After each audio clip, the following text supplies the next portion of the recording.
Hello दोस्तों, आज हम शुरू करने वाले हैं भारत में बैंकिंग प्रणाली। ये इकॉनमी है। इकॉनमी का बैंकिंग वाला सेक्टर है। बैंकिंग वाला यूनिट 2 है। इसको आज शुरू करते हैं। इसकी आगे की क्लास पहले से मैं ले चुकी हूँ। यहाँ से शुरू करते हैं आज भारत में बैंकिंग प्रणाली। भारत में बैंकिंग व्यवस्था कैसी थी? वैदिक काल में बैंकिंग व्यवस्था के साक्ष्य नबात्रा और नेखला जैसे नामों का उल्लेख है, जो ऋण देने का कार्य करते थे। ब्याज को सूदखोरी के नाम से जाना जाता था। मनुस्मृति में ब्याज की दरों का वर्णन है, जो ब्राह्मण और क्षत्रियों के लिए अलग अलग थी। यानी ब्राह्मण क्षत्रियों को अलग अलग ब्याज देनी पड़ती थी। फिर मुगल काल में बैंकिंग व्यवस्था कैसी थी? बैंकिंग व्यवस्था के संबंध में 2 प्रकार के दस्तावेजों का उल्लेख है, जो शाही खजाने से जारी किए जाते थे। दस्तावेज ए हिंदू तलब और दस्तावेज ए मियादी। दस्तावेज ए हिंदू तलब है। ये वर्तमान में डिमांड ड्राफ्ट की तरह थे, जिसमें मांग पर धन मिलता था। मांग करो और धन आप निकाल सकते थे। दस्तावेज ए मियादी, इसके अंतर्गत निर्धारित समय के बाद यानी कुछ समय के बाद धन दिया जाता था। वर्तमान में फिक्स डिपॉजिट एफडी, जैसे एफडी करवाते हैं ना बैंक में, एफडी वर्तमान में एफडी की तरह है। मुगल काल में सराफ 3 अलग अलग भूमिका थी। जो सराफ थे उनकी 3 अलग अलग भूमिकाएं थी। मुद्रा परिवर्तक के रूप में उन्होंने सिक्कों की शुद्धता और वजन का आकलन किया और विनिमय दरें निर्धारित की। फिर बैंकर के रूप में वे जमा स्वीकारते थे और ऋण जारी करते थे और विनिमय बिलों जैसे हुंडियों से निपटते थे। फिर सराफ तीसरा जो काम था वो मुगल टकसाल प्रतिष्ठा का हिस्सा थे। मुगल मतलब वो सिक्के ढालते थे, जो शराब की शुद्धता तय करते थे और ढलाई के बाद सिक्कों की शुद्धता की पुष्टि करते थे। फिर आधुनिक भारत में बैंकिंग व्यवस्था यानी स्वतंत्रता से पहले भारत की बैंकिंग व्यवस्था कैसी थी? भारत में आधुनिक बैंकिंग व्यवस्था की नींव यूरोपीय कंपनियों के आगमन के बाद हुई। ब्रिटिश काल से पूर्व देश में बैंकिंग का कोई विशेष विकास नहीं हुआ था। इसमें साहूकारों एवं महाजनों का वर्चस्व था। पहले साहूकार और महाजन थे। 18वीं सदी में ईस्ट इंडिया कंपनी ने मुंबई में और कोलकाता में एजेंसी गृहों की स्थापना की थी। एजेंसी गृह आधुनिक भारत की भांति कार्य करते थे। इन एजेंसी गृहों का वित्त पोषण यानी इनको जो पैसा है वो ईस्ट इंडिया कंपनी के अधिकारी और कर्मचारी दिया जाता था, किंतु इनका दायरा तथा कार्यक्षेत्र केवल कंपनी के अधिकारियों और कर्मचारियों तक ही सीमित था। वो भी कर्मचारियों के लिए ही कार्य करते थे। इन एजेंसी गृहों की तुलना में आधुनिक बचत कमेटी से की जा सकती है। आधुनिक बचत कमेटी से इनकी तुलना कर सकते हैं। बैंक ऑफ हिंदुस्तान यूरोपीय बैंकिंग पद्धति पर आधारित भारत का प्रथम बैंक विदेशी पूंजी के सहयोग से बना, जिसे बैंक ऑफ हिंदुस्तान कहते हैं। अलेक्जेंडर एंड कंपनी द्वारा वर्ष 1770 में कलकत्ता में स्थापित हुआ और ये वर्ष 1830 में बंद हो गया था। यानी 1770 से चालू हुआ और 1830 में बंद हो गया था। वर्ष 1813 में एजेंसी गृहों के पतन के बाद निजी अंशधारियों द्वारा 3 प्रेसिडेंट बैंकों की स्थापना की गई। Bank of Bengal, bank of Mumbai यानी बम्बई था उस टाइम पे मुंबई को, और बैंक ऑफ मद्रास। ये बैंक ऑफ बंगाल 1806 में, बैंक ऑफ मुंबई जो है बम्बई 1840 में और मद्रास वाला 1843 में बना। 3 बैंक बने। ये तीनों 1921 में जोड़ दिए गए तथा भारत में एक बड़े इंपीरियल बैंक ऑफ इंडिया का गठन हुआ है। फिर इसे 1 जुलाई 1955 में इसका राष्ट्रीयकरण कर दिया गया। इनको मतलब फिर से और बैंकों को इसमें जोड़ दिया गया और SBI जो था इंपीरियल बैंक का नाम बदलकर स्टेट बैंक ऑफ इंडिया रख दिया गया। SBI बन गया जी। वर्ष 1807 में संयुक्त पूंजी अधिनियम पारित किए जाने पर भारत में संयुक्त पूंजी वाले बैंकों की स्थापना का मार्ग प्रशस्त हुआ। इसमें 1865 में इलाहाबाद बैंक, फिर 1881 में अवध कॉमर्शियल बैंक, फिर अवध कॉमर्शियल बैंक पहला ऐसा बैंक था जिसके प्रबंधन में भारतीयों को शामिल किया गया था। हालांकि पूरी तरह से भारतीयों ने इसको प्रबंधित नहीं किया था। पंजाब नेशनल बैंक जो आया 1895 में आया। 1895 में पूर्णतः भारतीयों द्वारा प्रबंधित होने वाला पहला बैंक, किंतु स्वामित्व भारतीयों के पास नहीं था। इसी अवधि में देश में तत्कालीन 4 बड़े बैंकों की स्थापना हुई। पहला बैंक ऑफ इंडिया 1906 में बना, फिर बैंक ऑफ बड़ौदा 1908 में, सेंट्रल बैंक ऑफ इंडिया 1911 में बना और बैंक ऑफ मैसूर 1913 में बना। सेंट्रल बैंक ऑफ इंडिया पहला बैंक था जिसका स्वामित्व भारतीयों के पास था और इस बैंक का प्रबंधन भी भारतीय कर रहे थे। सेंट्रल बैंक ऑफ की स्थापना पंच खानवाला द्वारा, पहले चेयरमैन इसके जो थे वो फिरोज शाह मेहता थे। 1930 में भारत में बैंकों की संख्या काफ़ी अधिक हो गई और अतः ग्राहकों के हितों की रक्षा के लिए इन बैंकों को रेगुलेट करना अनिवार्य हो गया। इसलिए प्रथम विश्व ऐसा इसलिए हुआ क्योंकि प्रथम विश्व युद्ध के परिणाम स्वरूप मुद्रा के विस्तार के कारण जन सामान्य की मौद्रिक आय में वृद्धि हो गई। फलतः बैंकों के निक्षेप बढ़ गए, यानी बैंकों में पैसा ज़्यादा आ गया। युद्ध काल में बढ़ती आर्थिक समृद्धि, यानी युद्ध जो हुआ था विश्व युद्ध, उससे आर्थिक समृद्धि आई। उसका लाभ उठाने के लिए जो पुराने बैंक थे, पुराने बैंकों ने नई नई शाखाओं की स्थापना की और नए बैंकों ने भी स्थापना की, यानी नए बैंक खुलने लगे। 1934 में आरबीआई एक्ट पारित किया गया और 1 अप्रैल 1935 में भारतीय रिजर्व बैंक ने कार्य करना आरंभ किया, यानी आरबीआई ने कार्य करना प्रारंभ कर दिया। इस बैंक का स्वामित्व निजी हाथों में था, अतः आरबीआई बैंकों को रेगुलेट करने में दक्षता नहीं था, लेकिन रेगुलेट करने में उतना दक्ष नहीं था। फिर 1 जनवरी 1949 में इस बैंक को भारत सरकार ने मतलब आरबीआई को शक्तियाँ और उसके क्षेत्र अधिकार को बढ़ा दिया, क्षेत्र में वृद्धि की। इसलिए मार्च 1949 में बैंकिंग अधिनियम पारित कर दिया। इस अधिनियम में 2013 में कुछ संशोधन किए गए। 1969 में 14 बड़े जो बैंक थे उनका राष्ट्रीयकरण किया गया, उन्हें सरकार में मिला लिया गया, जिनकी न्यूनतम संपत्ति 50 करोड़ रुपए थी। 1975 में एक क्षेत्रीय ग्रामीण बैंक यानी रीजनल रूरल बैंक की स्थापना की गई। फिर 1980 में 6 बड़े बैंकों का राष्ट्रीयकरण किया, यानी 6 बड़े बैंकों को फिर से मिला लिया, जिसकी संपत्ति जो है वो 200 करोड़ रुपए थी। 2012 में 12 जुलाई 1982 में नाबार्ड जो एक राष्ट्रीय कृषि ग्रामीण विकास बैंक यानी national bank of agriculture and rural development की स्थापना हुई, नाबार्ड की स्थापना हो गई। 1993 में न्यू बैंक ऑफ इंडिया ने पंजाब नेशनल बैंक में जोड़ दिया गया, यानी उसका विलय हो गया। न्यू बैंक ऑफ इंडिया का राष्ट्रीयकरण हो गया, यानी मतलब उसमें पंजाब नेशनल बैंक में मिल गया ये। 2008 में स्टेट बैंक ऑफ इंडिया के साथ स्टेट बैंक ऑफ सौराष्ट्र को भी शामिल कर दिया गया। फिर 2010 में स्टेट बैंक ऑफ इंदौर जो था उसको भी एसबीआई में शामिल कर दिया गया। 2017 में स्टेट बैंक ऑफ इंडिया के 5 सहयोगी जो बचे थे उनको भी इसमें समाहित कर दिया गया। इसमें कौन थे? बीकानेर, जयपुर वाला स्टेट बैंक था, हैदराबाद, मैसूर, पटियाला, त्रावणकोर, ये सब शामिल थे। फिर 2018 में विजया बैंक और देना बैंक ऑफ बड़ौदा में विलय कर दिया गया।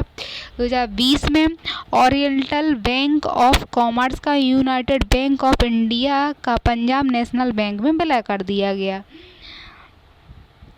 वर्ष 2020 में सिंडिकेट बैंक का कैनरा बैंक में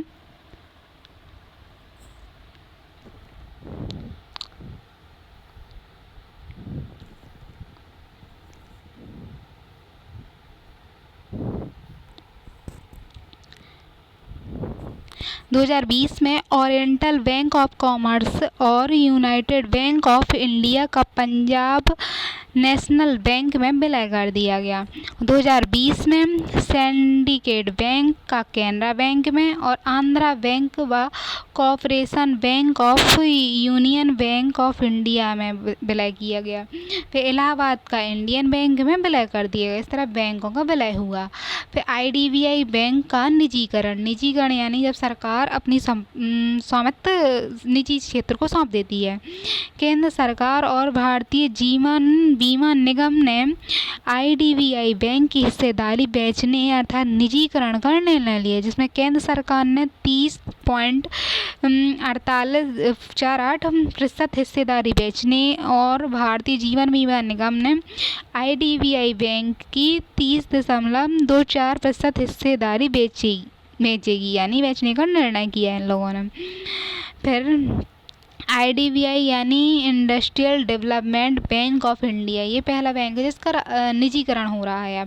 भारतीय बैंकिंग विकास बैंक, भारतीय औद्योगिक बैंकिंग बैंक है। ये स्थापना इसकी 1964 में हुई। इसका तत्कालीन नाम विकास वित्तीय संस्थान था। इसका मुख्यालय मुंबई में है। कंपनी अधिनियम 1956 के तहत पंजीकृत है। ये 2004 में IDBI बना। 2006 में IDBI में यूनाइटेड वेस्टर्न बैंक का विलय हुआ। LIC के पास इसके 51% शेयर हैं। 2019 में IDBI का निजीकरण हो गया है। और भारत में पहला बैंक ऑफ हिंदुस्तान था। भारत में जो पहला बैंक था वो 1770 में बना था, बैंक ऑफ हिंदुस्तान। भारतीयों द्वारा प्रबंधित पहला बैंक जो है वो अवध बैंक था। भारतीय पूंजी के साथ पहला बैंक पंजाब नेशनल बैंक था, जिसके संस्थापक लाला लाजपत राय थे। भारत में पहला विदेशी बैंक जो है HSBC यानी हांगकांग एंड शंघाई बैंक है। शंघाई बैंक कॉर्पोरेशन लिमिटेड है। भारत के बाहर पहला भारतीयों के बैंक जो है खोला गया वो SBI द्वारा, SBI की शाखा खोली गई। ATM शुरू करने वाला पहला बैंक HSBC यानी हांगकांग एंड शंघाई वाला बैंक है। 1987 में इसने मुंबई में स्थापना हुई। इसने ATM शुरू किया।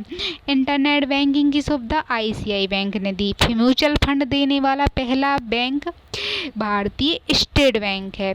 क्रेडिट कार्ड जारी करने वाला central bank of India.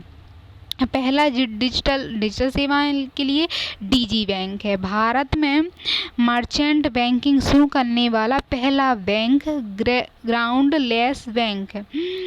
Banking सेवा में रोबोट जो है वो HDFC बैंक ने है। विश्व में 3 बड़े सब बैंक जो हैं वो बदलते रहते हैं। वैसे JP मॉर्गन बैंक अमेरिका का है। फिर बैंक ऑफ अमेरिका है, ये भी कहाँ है, $259 बिलियन का है। फिर industrial and commercial bank of China, ये तीसरे नंबर का है। मेडेसी बैंक जो है वो विश्व का सबसे पुराना और पहला बैंक है। ये कब हुआ? जो इसकी स्थापना 1397 में जियावेत्री मेडिसी ने की थी। मेडिसी बैंक के अस्तित्व में जब आया था। ये इटली का आज भी चौथा बड़ा बैंक है, इटली में स्थित है। भारत का सबसे बड़ा सरकारी बैंक संपत्ति के मामले और शाखा के मामले में SBI है, भारतीय स्टेट बैंक। भारत का सबसे बड़ा निजी बैंक जो है HDFC है। मार्केट कैपिटलाइजेशन के मामले में HDFC है सबसे पहले, फिर ICICI है, फिर स्टेट बैंक है। भारत का सबसे बड़ा बैंक HDFC कहा जाएगा। अब बैंक की शाखाएं किस तरह से होती है, बैंक के प्रकार।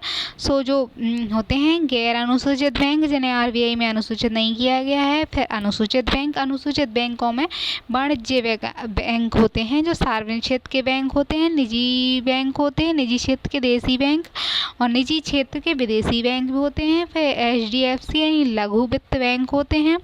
लघु वित्त बैंक के साथ पेमेंट बैंक यानी भुगतान बैंक होते हैं, और रीजनल रूरल यानी क्षेत्रीय ग्रामीण बैंक होते हैं। फिर सहकारी बैंक हैं, जो सहकारी बैंक में शहरी सहकारी बैंक होते हैं और ग्रामीण सहकारी बैंक होते हैं। ग्रामीण सहकारी जो हैं उसमें स्टेट कॉर्पोरेशन माने स्टेट के आधार पर, केंद्रीय बैंक कॉर्पोरेशन, जिला और प्राइमरी सोसाइटी के आधार पर होते हैं। शॉर्ट टाइम के लिए भी होते हैं और लॉन्ग टाइम के लिए होते हैं। ग्रामीण बैंक, बैंकों का वर्गीकरण पढ़ेंगे। गैर अनुसूचित वाणिज्य बैंक आरबीआई एक्ट 1934 की दूसरी अनुसूची में शामिल नहीं किया गया है इन्हें। आरबीआई की दैनिक बैंकिंग गतिविधियों के लिए धन उधार लेने की अनुमति नहीं है, यानी इन्हें धन की कमी पड़ जाए तो यह अनुमति नहीं है कि वो उनसे उधार ले सकते हैं। स्वयं के पास रखें CRR यानी जो कैश रिजर्व रेशियो है वो अपने पास ही रखते हैं, आरबीआई के पास जमा नहीं करते। यह पैसा मुद्रा को जमा करना जोखिम है। यहाँ मतलब पैसों को कोई नागरिक जमा करेगा तो जोखिम है। अनुसूचित वाणिज्य बैंक आरबीआई एक्ट 1934 की दूसरी अनुसूची में शामिल किया गया है। आरबीआई से दैनिक बैंकिंग गतिविधियों के लिए धन उधार लेने की अनुमति है। आरबीआई द्वारा बनाए गए नियमों का कठोरता से पालन करते हैं। आरबीआई के पास CRR यानी कैश रिजर्व रेशियो रखने की अनिवार्यता है, जरूर रखना पड़ेगा। अनुसूचित वाणिज्य बैंक निम्न बैंक आते हैं, मतलब उसमें बहुत सारे बैंक आते हैं।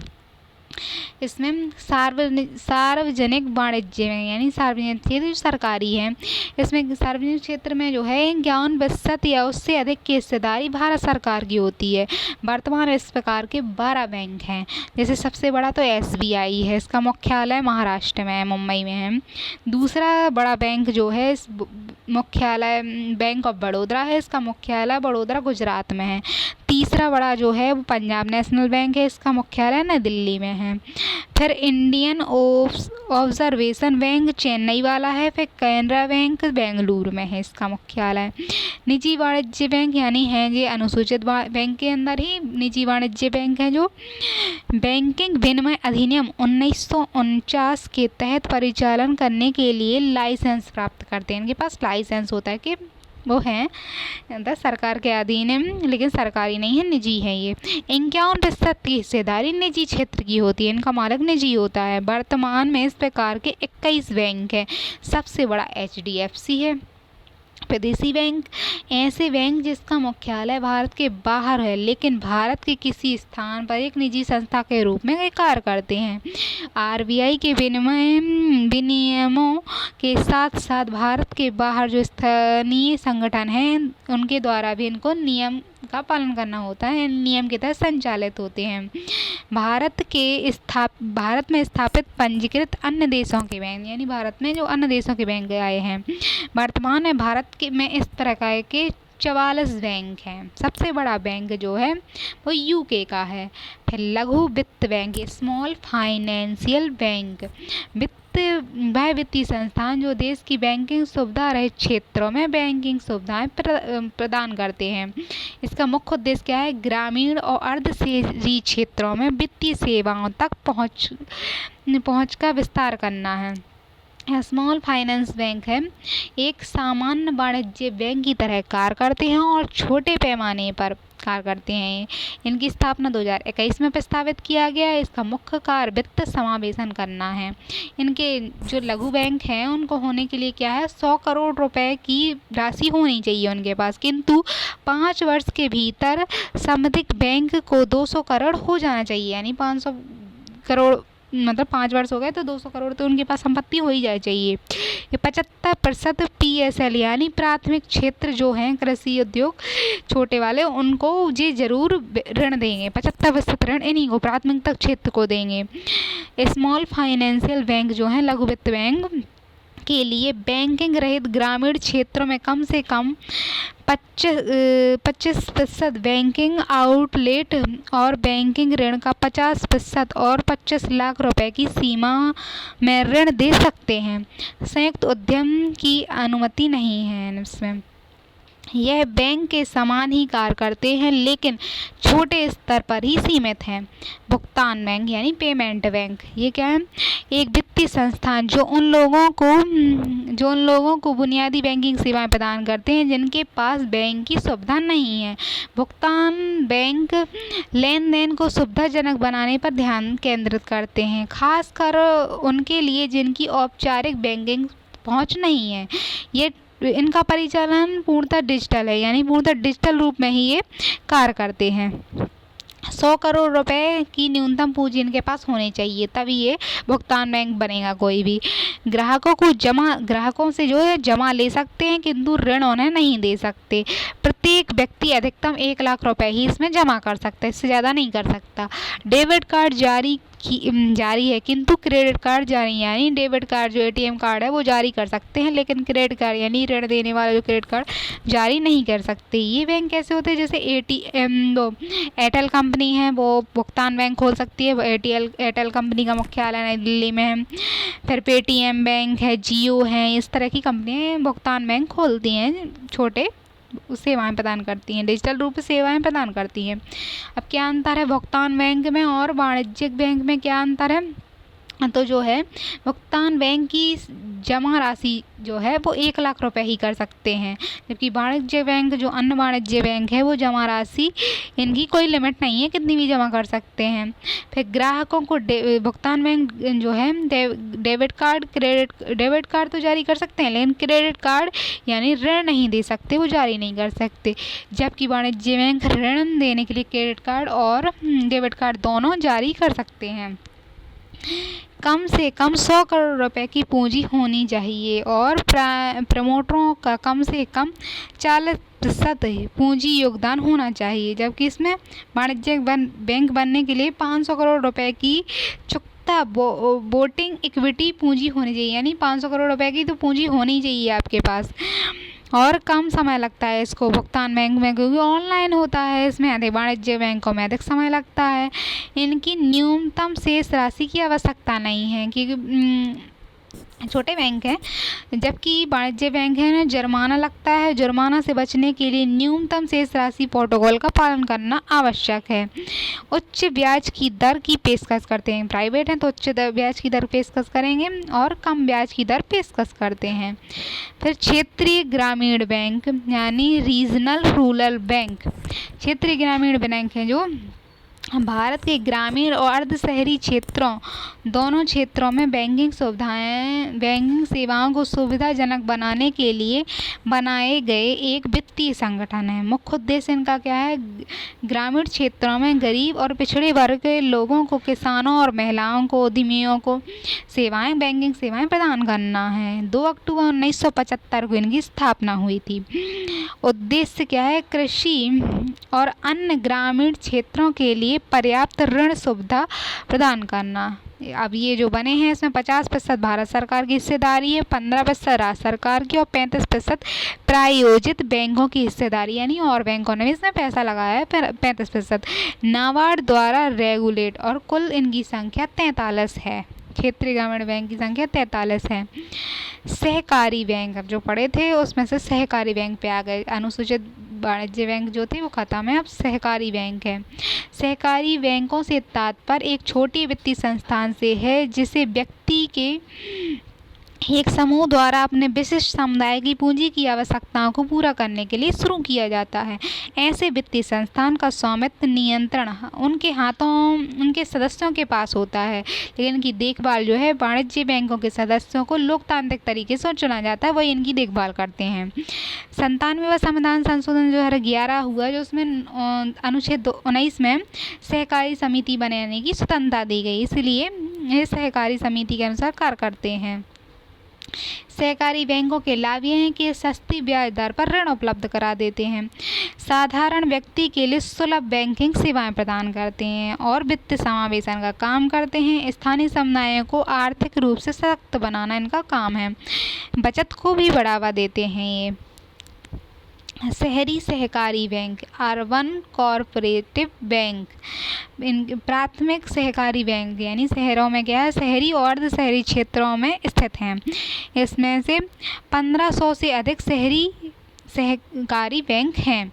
एक राज्य वाले शहरी सहकारी बैंकों का विनियमन जो राज्य सरकार करती है, जबकि बहु राज्यों यानी जो बहुत सारे 1-2 राज्य से अधिक राज्य हैं उनका विनियमन केंद्र सरकार द्वारा समग्र रूप में या आंशिक रूप में RBI भी इसका करती है, यानी केंद्र और RBI दोनों मिलकर कर लेते हैं। अगस्त 2021 में RBI के पूर्व डिप्टी गवर्नर विश्वनाथन की अध्यक्षता में गठित समिति के तहत बैंकों के लिए 4 स्तरीय संरचना का सुझाव दिया गया। उद्देश्य इनका क्या है? शहरी सहकारी बैंकों की कार्यप्रणाली, नियमित ढांचे एवं निगरानी तंत्र को मजबूत करने और सुधारने की रूपरेखा निर्मित करने हेतु इनका वो हुआ, गठन हुआ। ये 4 प्रकार के हैं। जैसे टीयर 1 में 100 करोड़ रुपए तक की जमा राशि इनके पास होगी, फिर 100 करोड़ से 1000 करोड़ रुपए की बीच की संपत्ति होगी, फिर 100 करोड़ 1000 करोड़ से 1000 करोड़ के बीच होगी, फिर टीयर जो 3 है 1000 करोड़ से 10,000 करोड़ या और चौथे में 10,000 करोड़ से अधिक की संपत्ति जिनके पास होगी। उन्हें इस तरह से बांटा गया है। शहरी सहकारी बैंकों को 4 टीयर में बांटा गया है। राष्ट्रीय शहरी सहकारी वित्त और विकास निगम, इसका विकास निगम है। केंद्रीय सहकारिता मंत्रालय के तत्वाधान में राष्ट्रीय शहरी सहकारी वित्त और विकास निगम का शुभारंभ किया गया। आरबीआई द्वारा प्रथम प्राथमिक शहरी सहकारी बैंकों का गठित विश्वनाथन समिति 2019 की सिफारिश के आधार पर इनका गठन हुआ। सहकारिता क्षेत्र के लिए एक स्वाविनियामक संगठन है। ये भारत में शहरी सहकारी बैंक के लिए अम्ब्रेला संगठन है। इसका मुख्य उद्देश्य क्रेडिट सोसाइटी और शहरी सहकारी बैंकों की संख्या को बढ़ाना है। ये आधुनिक और मजबूत करना है न शहरी सहकारी बैंकों को। फिर ग्रामीण सहकारी बैंक, ग्रामीण सहकारी बैंक ये अल्पकालिक होते हैं। जो ग्रामीण सहकारी बैंक, इसमें प्राथमिक शाखा समितियां, केंद्रीय जिला सहकारी बैंक और राज्य सहकारी बैंक शामिल हैं। यानी ये 3 प्रकार के हैं। ग्रामीण सहकारी बैंक अल्पकालिक जो थोड़े समय के लिए होते हैं, उसमें 3 प्रकार हैं, प्राथमिक सहकारी समिति और जिला स्तरीय और राज्य स्तरीय। इनका मुख्य उद्देश्य क्या है? प्राथमिक क्षेत्र का विकास करना और पिछड़े वर्गों का विकास करना है। अब प्राथमिक कृषि ऋण समितियां हैं, जो प्राथमिक वाला उसको समझते हैं। ग्राम स्तर की सहकारी ऋण समितियां, राज्य स्तर पर राज्य सहकारी बैंकों की अध्यक्षता वाली त्रिस्तरीय सहकारी ऋण संरचना की अंतिम कड़ी के रूप में काम करते हैं। ये मतलब राज्य स्तर पर जो काम हो रहा है उसकी अंतिम कड़ी प्राथमिक क्षेत्र होता है, तो ग्राम स्तर पर ये काम करते हैं। राज्य सहकारी बैंकों से ऋण का अंतरण, जो ऋण है वो जिला राज्य से जिले में जाता है, जिला केंद्रीय सहकारी बैंकों को, फिर जिला केंद्रीय सहकारी बैंक से प्राथमिक कृषि ऋण समितियों के पास जाता है, उनके साथ काम करते हैं। साथ ही सीधे किसानों के साथ ये जुड़े हैं। जो प्राथमिक सहकारी बैंक सीधे किसानों के साथ जुड़े हैं। प्राथमिक कृषि ऋण समितियों द्वारा विभिन्न कृषि और विभिन्न कृषि गतिविधियों हेतु किसानों को अल्पकालिक एवं मध्यम अवधि के कृषि ऋण दिए जाते हैं। प्रथम PMCS वर्ष 1904 में बनाया गया। केंद्रीय जिला सहकारी बैंक, अब केंद्र में जो जिला है उसके स्तर पर जिले में स्थित समस्त सहकारी समितियां अनिवार्य रूप से इसकी सदस्यता ग्रहण करती हैं और जिले की समस्त प्राथमिक समितियां, जो प्राथमिक समितियां हैं उसका नियंत्रण जिला करता है, जिला नियंत्रित करता है। फिर राज्य सहकारी बैंक सहकारी शाखा संगठन की सर्वोच्च संस्था है। ये राज्य भर में फैले हुए समस्त केंद्रीय बैंकों को संगठित करता है। और ग्रामीण सहकारी बैंक, ग्रामीण सहकारी बैंक पढ़ रहे थे, उसमें 3 प्रकार के बैंक पढ़े। उसमें अब दीर्घकालिक बैंक है, जो दीर्घ वित्त के लिए बहुत लॉन्ग टाइम के लिए पैसा देते हैं, उनको पढ़ेंगे। राज्य सहकारी कृषि ग्रामीण विकास बैंक और प्राथमिक सहकारी कृषि ग्रामीण बैंक। राज्य सहकारी कृषि ग्रामीण विकास बैंक कृषि और ग्रामीण विकास के उद्देश्यों के लिए दीर्घकालिक ऋण उपलब्ध कराने पर ध्यान केंद्रित करते हैं, दीर्घकाल के लिए ऋण उपलब्ध कराते हैं। प्राथमिक सहकारी कृषि और ग्रामीण विकास बैंक छोटे और सीमांत किसानों, कृषि मजदूरों और ग्रामीण कारीगरों को वित्त एवं सेवाएं प्रदान करते हैं। विकास बैंक यानी वित्त संस्थाएं क्या है? विकास बैंक भारत में बैंकिंग प्रणाली के अंतर्गत विशिष्ट वित्तीय संस्थान है, जो भारतीय अर्थव्यवस्था के इन क्षेत्रों को वित्त और सहायता प्रदान करते हैं जो इसमें जोखिम अधिक है। उन क्षेत्रों को प्रदान करते हैं पैसा ऋण जिसमें जोखिम अधिक है और इन्हें वाणिज्यिक बैंकों से पर्याप्त ऋण नहीं मिल पाता है। उद्देश्य है इनका बुनियादी ढांचे का विकास, एमएसएमई को बढ़ावा देना, निर्यात संवर्धन करना, कृषि और ग्रामीण विकास। उदाहरण है एक्सपोर्ट और इम्पोर्ट बैंक, नाबार्ड बैंक, एनएचबीसी, एसआईडीबीआई और मुद्रा बैंक आरबीआई के अंतर्गत आते हैं। जी एक्सपोर्ट इम्पोर्ट बैंक, आयात निर्यात बैंक, इनकी स्थापना 1 जनवरी 1982 में हुई। मुख्यालय मुंबई में है। आयात निर्यात के लिए ऋण प्रदान करते हैं। फिर नाबार्ड है जो कृषि के लिए है, कृषि ग्रामीण विकास बैंक है। NABARD national bank of agriculture rural development, स्थापना 1982 में हुई और पूंजी इसकी 100 करोड़ रुपए होनी चाहिए। नाबार्ड के पास है इतनी, और इसकी शेयरधारता 99% गवर्नमेंट के पास है, 1% आरबीआई है। सहकारी बैंक जो है रीजनल रूरल बैंक की निगरानी करते हैं, और किसान क्रेडिट कार्ड भी नाबार्ड द्वारा ही जारी किया जाता है। जो बैंक अपनी प्राथमिकता की शर्त को पूरी नहीं करता उसका बचा हुआ पैसा नाबार्ड के पास चला जाता है। नेशनल हाउसिंग बैंक, स्थापना इसकी 1988 में ही। मुख्यालय नई दिल्ली में है। प्रमुख कार्य मध्यम वर्ग को हाउसिंग ऋण देना, हाउस के लिए ऋण देता है। एनबीएफसी जो है एनबीएफसी इसका रेगुलेटिंग बॉडी है। Small industrial development bank of India यानी सेबी जो है इसका रेगुलेटिंग करता है। मुख्यालय लखनऊ में, स्थापना 1990 में हुई। संसदीय अधिनियम के तहत स्थापित है। लखनऊ इसका मुख्यालय है। एमएसएमई को ऋण देता है। इसका मुख्य कार्य ऋण देना है छोटे बैंकों को, छोटे लघु उद्योगों को। खाता खोलने की अनुमति नहीं है। इसकी शेयरधारता एसबीआई और गवर्नमेंट के पास है, सरकार के पास। मुद्रा बैंक फाइनेंशियल एजेंसी हैं। ये स्थापना 2015 में हुई। एनबीएफआई के रूप में पंजीकृत है। कंपनी अधिनियम 2013 के तहत स्थापित है और छोटे उद्यमों को 50,000 रुपये से 1 लाख तक के ऋण प्रदान करना। आरबीआई क्या है?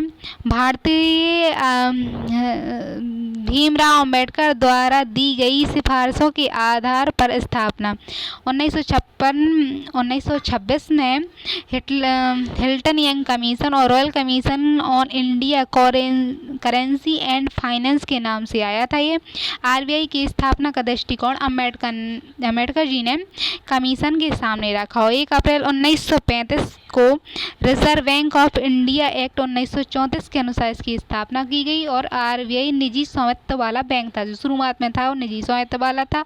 1949 में आरबीआई का राष्ट्रीयकरण हुआ और आरबीआई भारत सरकार के पूर्ण स्वामित्व वाला बैंक बन गया। इसके प्रथम गवर्नर ओएम स्मिथ थे और स्वतंत्र भारत के प्रथम गवर्नर सीडी देशमुख थे और वर्तमान शक्तिकांत दास जी इसके गवर्नर हैं।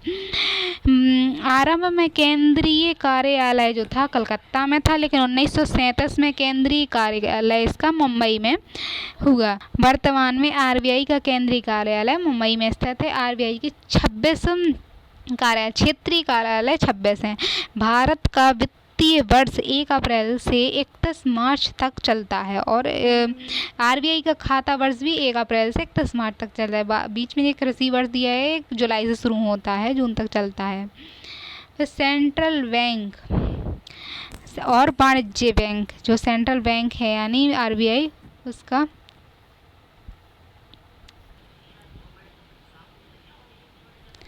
सेंट्रल बैंक यानी आरबीआई और वाणिज्य बैंक, इनमें क्या अंतर है?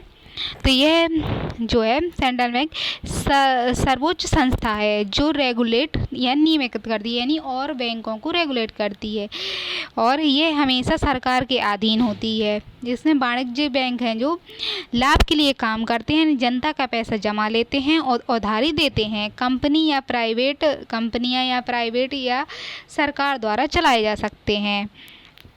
इनका कार्य, जो सेंट्रल बैंक है, इनका कार्य नागरिकों के पैसों की सुरक्षा करना है, जबकि इनका काम वाणिज्य बैंक का लाभ कमाना है। ये नोट जारी कर सकते हैं, ये नोट जारी नहीं कर सकते। जनता के साथ इनका सीधा संपर्क नहीं होता। सेंट्रल बैंक जो है वो सिर्फ बैंकों के साथ ही लेन देन करते हैं, उनका जनता से संपर्क नहीं होता।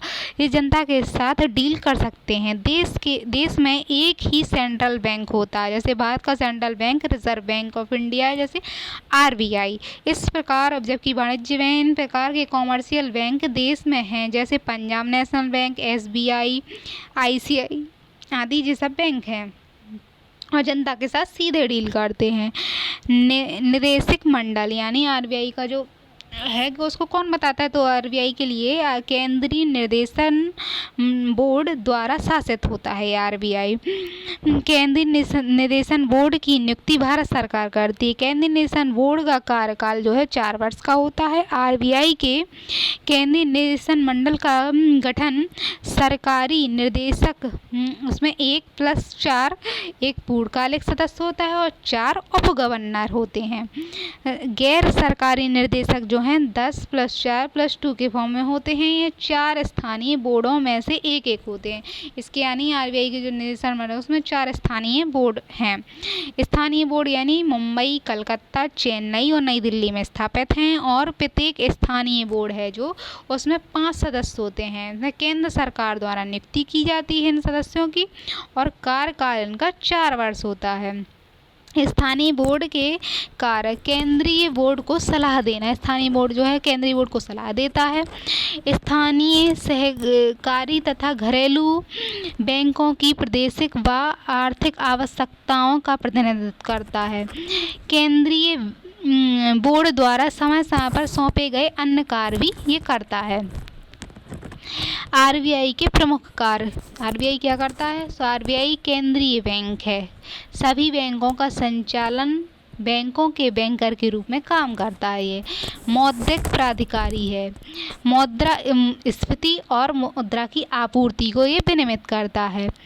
वित्तीय प्रणाली का विनियमन करता है। भारत के सभी वित्तीय नियमों का समन्वय करता है। विदेशी मुद्रा का प्रबंधन करता है, मुद्रा जारी करता है। ये पहले डिटेल समझते हैं कि भारत का केंद्रीय बैंक के रूप में क्या काम करता है।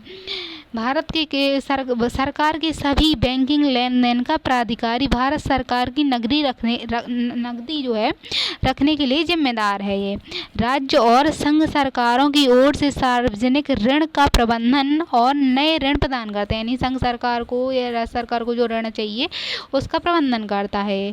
RBI केंद्र सरकार के लिए सभी प्रकार की प्रतिभूतियां निकालता है और राज्य सरकार के लिए बॉन्ड या दिनांक प्रतिभूतियां निकालता है, लेकिन राज्य सरकार के लिए ट्रेजरी बिल जारी नहीं करता। बैंकों के बैंकर के रूप में यानी बैंकों का संचालन किस तरह करता है, तो बैंकों के बैंकर के रूप में RBI का कार्य है कि अंतिम उपाय के ऋणदाता, यानी जब बैंकों को कोई ऋण नहीं देता तो RBI ऋण देता है, अंतिम उपाय के रूप में ऋण देता है। RBI भारत के बैंकिंग क्षेत्र के विनियमन और पर्यवेक्षण के लिए जिम्मेदार है। बैंकों को लाइसेंस जारी करने के साथ उनके संचालन के लिए दिशा निर्देश भी देता है। RBI के पास नियमों का उल्लंघन करने वाले बैंकों का जुर्माना लगाने का अधिकार है कि उल्लंघन करे तो जुर्माना लगाता है। सभी अनुसूचित बैंकों के बैंकर खाते रखता है ये अपने पास। वह मौद्रिक प्राधिकारी के रूप में कार्य करता है, तो मौद्रिक नीति कार्यान्वयन और निगरानी। उद्देश्य इसका है कि विकास उद्देश्यों को ध्यान में रखते हुए मूल्य स्थिरता बनाए रखना है।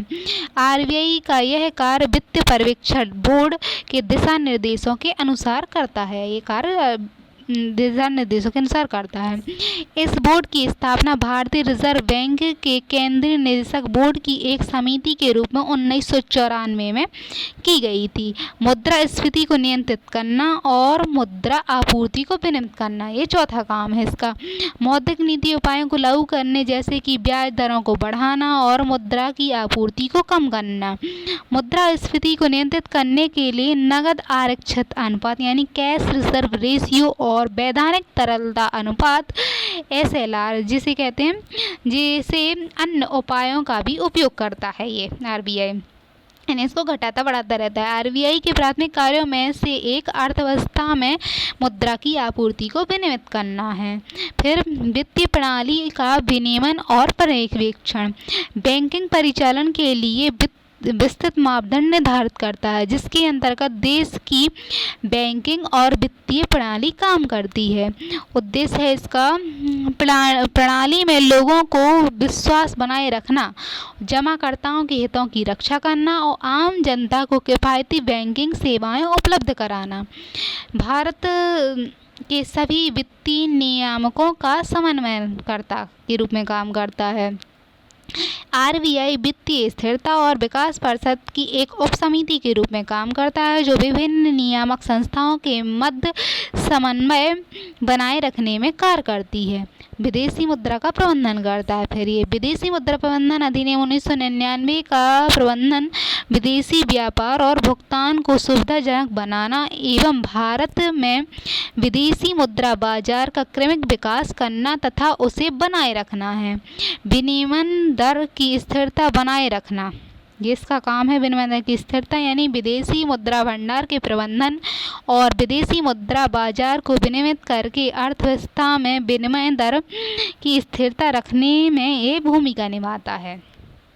मुद्रा जारी करता है। ये अगला काम मुद्रा जारी करना है। आरबीआई करेंसी जारी करता है और उनका विनिमय भी करता है। परिचालन के योग्य नहीं रहने पर करेंसी और सिक्कों को नष्ट कर देता है, यानी जो खराब हो जाता है नष्ट कर देता है। आम जनता को अच्छी गुणवत्ता की करेंसी सिक्के उपलब्ध कराता है, पर्याप्त मात्रा उपलब्ध कराता है। सिक्का अधिनियम 1960 के अनुसार ये 2, 5, 10, 20, 50, 100, 200 और 500, 2000 रुपये के नोट छापने का अधिकार आरबीआई के पास है।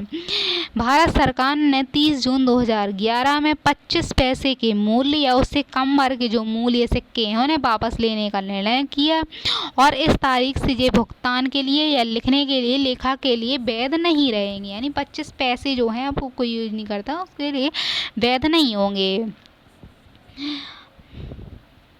1934 के एक्ट आरबीआई के पास 10,000 रुपये तक के नोट छापने का अधिकार है, 10 चाहे तो 10,000 का नोट छाप सकता है, लेकिन 1 रुपये के नोट जो है या सिक्के छापने का अधिकार वित्त मंत्रालय के पास होता है।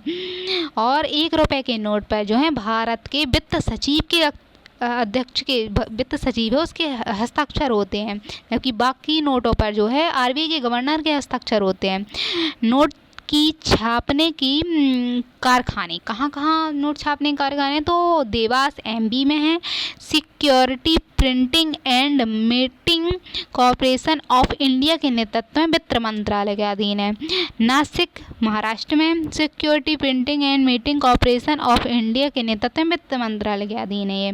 मैसूर कर्नाटक में भारतीय रिजर्व बैंक नोट मुद्रा प्राइवेट लिमिटेड के आरबीआई के अधीन है। ये सालबोनी पश्चिम बंगाल में, ये भी आरबीआई के अधीन है।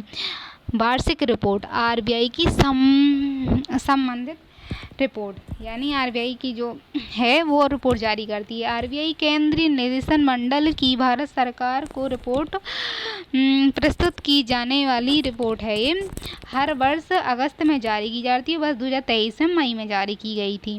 रिपोर्ट के तहत निम्नलिखित विवरण है, जैसे कि वह अर्थव्यवस्था का आकलन और संभावनाएं बताती है, अर्थव्यवस्था की स्थिति की समीक्षा करना, वर्ष के दौरान आरबीआई का क्या कार्य हुआ और आगामी वर्ष में आरबीआई का एजेंडा क्या है, यानी किस तरह का काम करेगी, ये रिपोर्ट में बताया जाता है। आरबीआई के प्रशासित अधिनियम, यानी आरबीआई के पास कितने अधिनियम उनके अंदर का काम करती है आरबीआई, तो आरबीआई रिजर्व बैंक अधिनियम 1934 है, सार्वजनिक ऋण अधिनियम 1944 और 2006 भी बनाए गए हैं। सरकार प्रतिभूति विनिमय 2007 है, बैंकिंग विनिमय 1949 है, विदेशी मुद्रा का प्रबंधन 1999 है, क्रेडिट सूचना कंपनी अधिनियम 2005 है, भुगतान और निपटान प्रणाली अधिनियम 2007 है। मौद्रिक नीति देश के मौद्रिक मामलों से संबंधित होती है। मौद्रिक नीति में अर्थव्यवस्था में धन की आपूर्ति, उपलब्धता और ऋण की लागत को विनियमित करने के लिए किए गए उपाय शामिल हैं। यह नीति उपयोगकर्ताओं के बीच ऋण के वितरण के साथ साथ उधार देने, उधार लेने की ब्याज दरों पर भी निगरानी करती है। के उद्देश्य, क्या उद्देश्य है मौद्रिक नीति के, तो आर्थिक विकास के साथ साथ मूल्य और विनिमय दर स्थिरता को सुनिश्चित करना, बचत और निवेश को बढ़ावा देता है, आयात और निर्यात को नियंत्रित करता है, बुनियादी ढांचे के विकास में मदद करना है, रोजगार सृजन करना है, कुल मांग का विनियमन करना है, व्यापार चक्र का प्रबंधन करना है। इसके कार्य हैं। बचत और डिटेल से समझते हैं कि मौद्रिक नीति के क्या उद्देश्य हैं। सो बचत और निवेश को बढ़ावा देना। कैसे बढ़ावा देती है?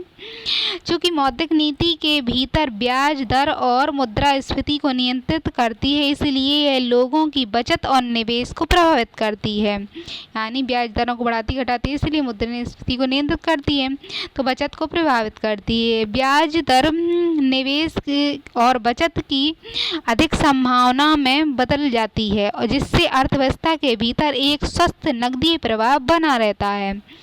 फिर अगला है आयात निर्यात को नियंत्रित करना। उद्योगों को कम ब्याज दर पर ऋण सुरक्षित करने में मदद करके मौद्रिक नीति निर्यात केंद्रीय इकाइयों को आयात को प्रतिस्थापित करके निर्यात बढ़ाने में मदद करती है। फिर भुगतान संतुलन की स्थिति में भी सुधार और परिवर्तन लाने में करती है। बुनियादी ढांचे के विकास में मदद। मौद्रिक नीति देश के भीतर बुनियादी ढांचे के विकास के लिए रियायती वित्त पोषण की अनुमति देती है। रोजगार सृजन।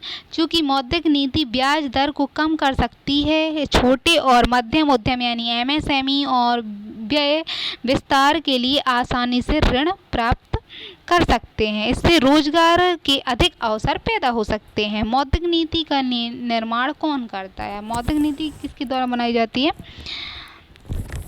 वर्ष 2016 के पूर्व मौद्रिक नीति का निर्माण RBI द्वारा किया जाता था, किंतु 2016 के बाद इस मौद्रिक नीति समिति का गठन किया गया ताकि राजकोषीय नीति और मौद्रिक नीति का समन्वय बेहतर हो सके। पहले RBI करती थी, लेकिन अब मौद्रिक नीति समिति का गठन हो गया तो ताकि मौद्रिक नीति और राजकोषीय नीति दोनों बेहतर हो सके, इसलिए समिति का गठन 2016 में हुआ। 2016 में मौद्रिक नीति समिति बनाई गई, 27 जून 2016 को बनाई गई थी। वित्त अधिनियम 2016 के तहत यह गठित है। ब्याज दर निर्धारण को अधिक प्रासंगिक और पारदर्शी बनाना है। इसमें 6 सदस्य होते हैं, 3 RBI से आते हैं और 3 की नियुक्ति केंद्र सरकार द्वारा की जाती है। RBI का गवर्नर समिति का पदेन अध्यक्ष होता है। RBI का जो गवर्नर है इस पद समिति का अध्यक्ष होगा। RBI के डिप्टी गवर्नर समिति के प्रभारी होंगे। RBI अधिनियम 1934 के अनुसार भारत सरकार RBI से परामर्श करके प्रत्येक 5 वर्ष में एक बार मुद्रास्फीति लक्ष्य को निर्धारित करेगी। केंद्र सरकार ने इसे उपभोक्ता मूल्य सूचकांक यानी CPI के अनुसार वर्ष 2026 तक के लिए 4+-2% यानी अधिकतम 4+ होगा और -2 से नीचे नहीं होगा। ये जो मुद्रास्फीति है इतनी बनी रहेगी, ये लक्ष्य निर्धारित किया गया है। राजकोषीय नीति और मौद्रिक नीति में क्या अंतर है, तो ये देखते हैं। यह एक व्यापक राजकोषीय नीति जो है यह एक व्यापक आर्थिक नीति है जिसका उपयोग सरकार द्वारा देश की अर्थव्यवस्था की निगरानी करने, कर की दरों को समायोजित करने के लिए किया जाता है। सरकार द्वारा नियंत्रित होती है और आर्थिक स्थिति को प्रभावित करने के लिए सार्वजनिक व्यय, कराधान, सार्वजनिक उधार आदि इसके कारक हैं। मौद्रिक नीति क्या है? मौद्रिक नीति एक व्यापक आर्थिक नीति है जिसका उपयोग केंद्रीय बैंकों द्वारा धन की आपूर्ति और ब्याज दरों को प्रभावित करने के लिए किया जाता है। केंद्रीय बैंकों द्वारा नियंत्रित मुद्रा आपूर्ति, ब्याज दरों को प्रभावित करना, बैंक दर, नगद आरक्षित अनुपात CRR और वैधानिक तरलता अनुपात SLR आदि के द्वारा ये मौद्रिक नीति काम करती है। मौद्रिक नीति वास्तविक रूप से देश के भीतर मुद्रा आपूर्ति या तरलता को नियंत्रित करती है ताकि कीमतों और मुद्रा विनिमय में स्थिरता बनी रहे। इसी कदम को शाख नियंत्रण कहा जाता है, जो निम्नलिखित 2 प्रकार की होती है। जैसे ऋण ब्याज दरों को नियंत्रित करके देश की आपूर्ति को नियंत्रित किया जाता है, इसे शाख नियंत्रण कहते हैं। अब मौद्रिक नीति यानी मॉनेटरी पॉलिसी क्या है? मौद्रिक नीति वास्तविक रूप से देश के भीतर मुद्रा आपूर्ति यानी तरलता को नियंत्रित करती है ताकि कीमतों और मुद्रा विनिमय दर में स्थिरता बनी रहे। इसी कदम को शाख नियंत्रण कहा जाता है। निम्नलिखित 2 प्रकार की होती है। चयनात्मक प्रत्यक्ष कार्यवाही और मात्रात्मक होती है। चयनात्मक यानी गुणात्मक उपाय इसमें उपयोग किए जाते हैं। इसके डिटेल्स समझते हैं। मुख्य उद्देश्य क्या है, इसमें अंदर डिटेल्स हैं। पहले समझ लेते हैं उद्देश्य, महत्व क्या है इसके, कि क्या उद्देश्य है, काम करती है मौद्रिक नीति। सो अर्थव्यवस्था के किसी एक या कुछ क्षेत्रों को प्रभावित करना, देश की साख और उत्पादक और अनुत्पादक आवश्यकताओं में अंतर करना, यानी कुछ क्षेत्रों को प्रभावित करना, सिर्फ उत्पादक अनुत्पादक में अंतर करना, निर्यात को प्रोत्साहित और एवं आयात जो है उसको हतोत्साहित करना, लाभकारी क्षेत्र को अधिक ऋण और अलाभकारी क्षेत्र को कम ऋण देना, ये काम करती है। चयनित साख नियंत्रण, यानी जो गुणात्मक वाला पढ़ा है ना कि चयनित साख नियंत्रण कार्य करती है, और मात्रात्मक, तो चयनित साख नियंत्रण का कार्य क्या है, जब देश का केंद्रीय बैंक यानी आरबीआई यह अनुभव करता है कि संपूर्ण अर्थव्यवस्था को सुचारू रूप से संचालित करने के लिए एक समान नीतियां निर्माण अपनाना उचित नहीं है, बल्कि कुछ क्षेत्रों में उदार साख नीति तथा अन्य क्षेत्रों में कम उदार यानी कठोर नीति अपनाई जाए, तो ऐसी स्थिति तो ऐसे अलग अलग व्यवस्था को चयनित साख नियंत्रण कहा जाता है। अलग अलग काम करेगी चयन करके। अब इसका पहला है विभिन्न कटौती दरें। इस विधि के अंतर्गत देश का केंद्रीय बैंक भिन्न भिन्न प्रकार की विनिमय पत्रों के लिए भिन्न भिन्न यानी अलग अलग कटौती दरें निर्धारित करती हैं। इससे अर्थव्यवस्था के कुछ क्षेत्रों को तो सुगमता से सस्ता साख यानी सस्ता ऋण उपलब्ध हो जाता है, जबकि अन्य क्षेत्रों को कठिनाई से महंगा ऋण उपलब्ध होता है। साख का मतलब ऋण से है। उदाहरण के लिए यदि कृषि क्षेत्र को विकास के लिए अन्य क्षेत्रों की अपेक्षा अधिक प्रोत्साहन देना है, तो कृषि जो पत्र हैं विपत्रों पर तथा कृषि निर्यात विपत्रों के लिए कम कटौती दरें निश्चित की जाएंगी। नगद कोष में रियायत। इस उपाय के अंतर्गत किसी विशेष क्षेत्र में निवेश करने वाले बैंकों को निश्चित राशि के नगद कोष रखने की छूट दी जाती है। परिणाम स्वरूप उस विशेष क्षेत्र में निवेश को प्रोत्साहन मिलता है। नगद कोष की रियायत दी जाती है। अपूर्व अनुमति द्वारा ऋण, यानी कभी कभी देश का केंद्रीय बैंक अर्थव्यवस्था के कुछ क्षेत्रों में साख विस्तार को सीमित करने के लिए देश से व्यापारिक बैंकों पर यह नियंत्रण लगाता है, जो व्यापारिक बैंक है उन पर नियंत्रण लगा देता है कि निश्चित राशि से अधिक मात्रा के ऋण देने पर उसकी अनुमति लेना आवश्यक, यानी अगर इससे ज़्यादा ऋण दिया तो आरबीआई से अनुमति लेना पड़ेगी उसको। ऐसी दशा में केंद्रीय बैंक ऋण की आवश्यकता और साख के विस्तार के प्रभाव को ध्यान में रखकर एक निश्चित सीमा की अवधि की राशि निर्धारित करता है कि इससे इतना ही ऋण दे सकते किसी क्षेत्र में। ऋणों पर प्रतिबंध लगाता है। आरबीआई यदि कुछ वस्तुओं की प्रतिभूति उपलब्ध साख की सुविधा पर रोक लगाना चाहता है, यानी कुछ वस्तुएं हैं जिन पर ज़्यादा विस्तार ना हो, उन पर रोक लगाना चाहता है, तो ऐसे ऋणों पर प्रतिबंध लगा देता है। उदाहरण के लिए देश में खाद्यान्न की कीमतों में वृद्धि रोकने के लिए रिजर्व बैंक द्वारा व्यापारिक बैंकों को यह आदेश दिया जाता है कि वे अनाज संग्रह हेतु व्यापारियों को ऋण ना दें, यानी यदि स्थान पर खाद्य सामग्रियाँ बढ़ रही हैं तो उनका जो भंडारण है उसके लिए जो ऋण जा रहा है उसको वो कह देगा कि इसको लिए ऋण नहीं देना है। उपभोक्ता साख नियंत्रण, इसका दूसरा पेज पर उपभोक्ता साख नियमन। इस प्रकार के साख का नियमन का आश्रय टिकाऊ व मूल्यवान वस्तुओं की खरीद हेतु दिए जाने वाले साख नियंत्रण से है। वर्तमान में कई देशों में मोटर, टेलीविज़न, मोटरसाइकिल, फ्रिज आदि टिकाऊ वस्तुओं पर किराए के आधार पर बेची जाती हैं, तो साख नियंत्रण के लिए दिया जाता है। आय पूर्व जमा। साख नियंत्रण का यह उपाय देश में आय को कम करने या हतोत्साहित करने के उद्देश्य से किया जाता है। इस उपाय के अंतर्गत आयातकर्ता को आयात लाइसेंस लेते समय ही आयात मूल्य का निश्चित प्रतिशत केंद्रीय बैंक के पास जमा करना पड़ता है। साख के विस्तार की इस आयात के लिए जमा राशि में कमी कर दी जाती है, जिससे आयात में वृद्धि होती है। यानी आयात करना है तो उसकी राशि पहले से जमा करवा लेते हैं, जिससे आयात का हो सकता है कि आयात कम हो। इसके विपरीत साख संकुचन के लिए केंद्रीय बैंक जमा राशि में वृद्धि कर देता है। ऋण की सीमांत आवश्यकताओं में परिवर्तन। इसके द्वारा विशेष उद्देश्यों के लिए दी जाने वाली साख राशि को नियंत्रित किया जाता है। प्रायः बैंक उपयुक्त जमानत के आधार पर ऋण प्रदान करते हैं। बैंक जमानत के रूप में रखे गए माल की वर्तमान कीमत से कुछ कम राशि का ऋण देते हैं। जितनी कम राशि का ऋण दिया जाता है उसे सीमांत आवश्यकता कहते हैं। मात्रात्मक उपाय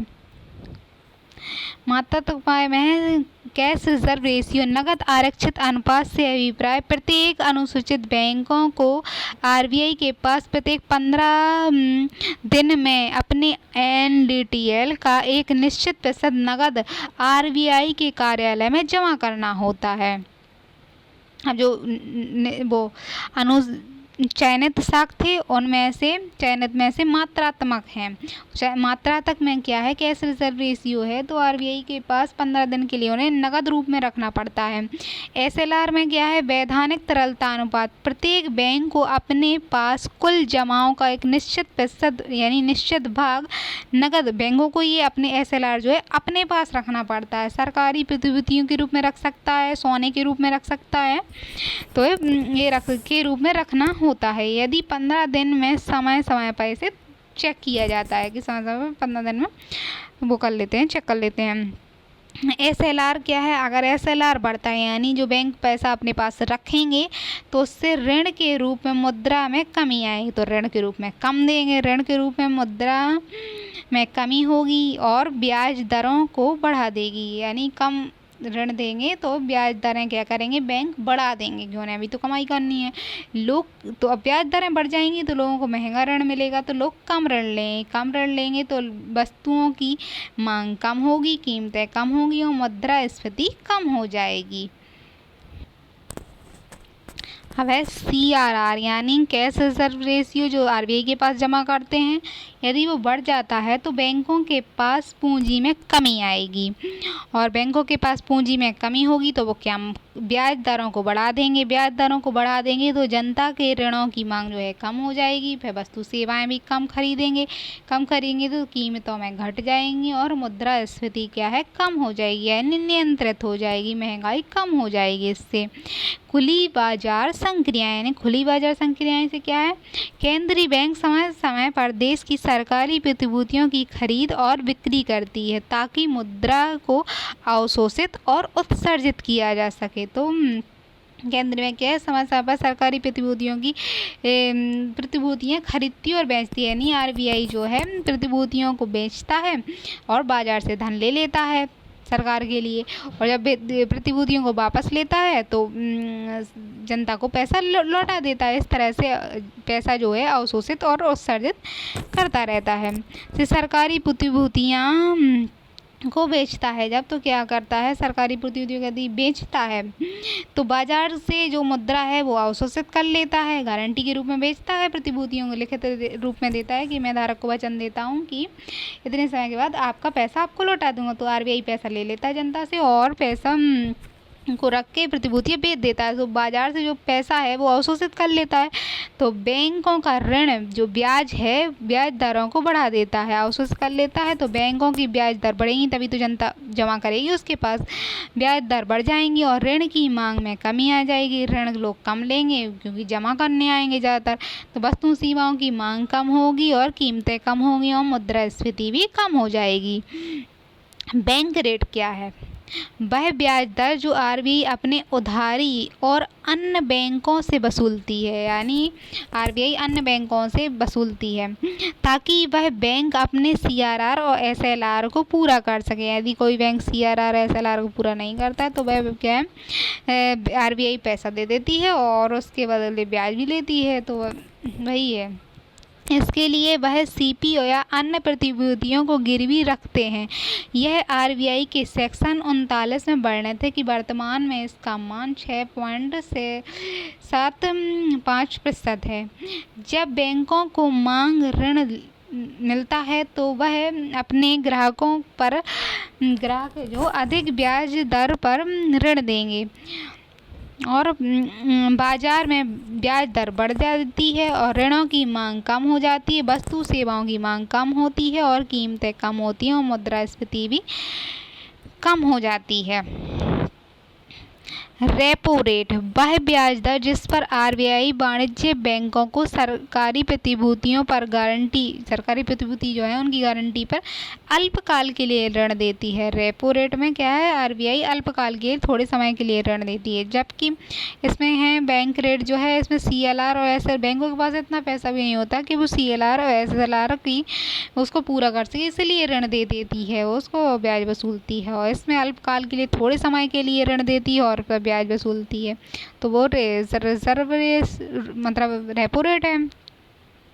अब एमएसएफ क्या है, तो सीमांत स्थिर स्थायी सुविधा वह ब्याज दर जिस पर आरबीआई वाणिज्य बैंकों को सीमांत स्थायी सुविधा को अत्यंत अल्पकालिक बहुत ही कम आवश्यक समय के लिए आवश्यकताओं को पूरा करने के लिए ऋण वसूलता है, यानी बहुत कम समय के लिए ऋण देता है, ऋण पर जो वो है वसूलता है, ब्याज ऋण वसूलता है। तो एसएलआर की सरकारी प्रतिभूतियों का उपयोग गारंटी के रूप में करता है, जो एसएलआर उसने अपने पास रखा था या उसने प्रतिभूतियां रखी थी उसको गारंटी के रूप में बैंक जमा कर देते हैं, यह 6.75 होता है। इसी तरह के और भी दो सब होते हैं, रिजर्व रेपो रेट होता है और एक एसएलआर होता है, नेक्स्ट क्लास में पढ़ेंगे उसको, इसका नेक्स्ट चैप्टर देखिएगा ज़रूर।